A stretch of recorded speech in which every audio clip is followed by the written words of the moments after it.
WCCO 4 News, the Twin Cities news station.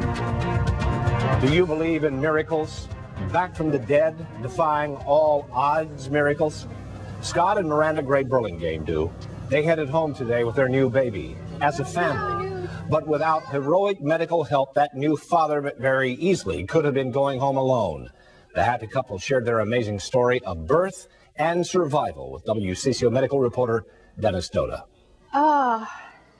I think she's probably the most amazing thing I've ever seen. She is Gwendolyn, Winnie to her family, and how she got here is pretty amazing too. The love story of her parents, Scott and Miranda Gray Burlingame, started 7 years ago at a shopping mall, sparked by some first-glance connection between their matching blue eyes.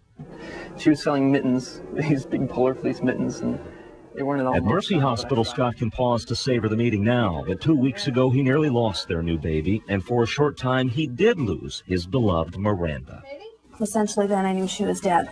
Except for developing gestational diabetes, Miranda glowed during her first pregnancy. But because of the diabetes, once her due date passed, her doctor decided to induce labor. Family photos recorded the couple's excitement as Miranda headed for delivery. Miranda pushed like I have never seen a woman push in my whole life. I don't remember the pushing. I don't remember the labor at all. Miranda doesn't remember because there were serious complications. It just looked like she had kind of passed out. Her eyes kind of rolled into the back of her head and she went unresponsive. So they were able to get to the baby first and unwrap the cord. It was wrapped around her neck 4 times. Miranda had managed to push her baby far enough out for doctors to reach it with suction, saving Winnie's life. Now they had to do the same for Miranda. Started chest compressions and the anesthesiologist intubated her. In hospital speak, Miranda coded. She had suffered a rare amniotic fluid embolism, something that only happens once in about 80,000 births. And it's instantaneous. It would act as a blood clot would act. Veins were bursting in her uterus and amniotic fluid was going up into her blood and into her heart. And when they stabilized her enough to remove her from the room and take her to ICU, I didn't think she would be back. 80 to 90% of the time, it's fatal. Miranda needed a machine to breathe for her. Her kidneys quit working. Scott was given a grim prognosis. 50% of the time, mothers die within the hour. And of those who do survive, most never fully recover.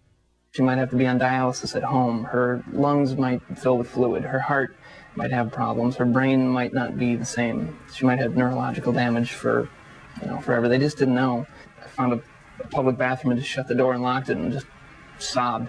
Scott was joined in his grief by a devastated hospital staff. And I walked into the nursery and I saw that baby laying on the warmer. I thought she would never grow up with a mom. Scott spent days riding the elevator between floors, holding his baby who made it and the one who may not. Healthy little baby just filled me with joy. And then to go down to 3rd floor to ICU to see Miranda in her condition. But the fog lifted. Miranda came back. I remember my first question being, did I have a baby? A tray full of hospital food marked the couple's most thankful Thanksgiving ever. Everybody was hugging each other. We were just... Birthing nurse Lisa Hendricks says she will never again take for granted a routine delivery or everyday miracles. It's Miranda who's the miracle. For sure a miracle, no question. And they all stare at me like I'm a wonder. She's just perfect. She's just this beautiful baby.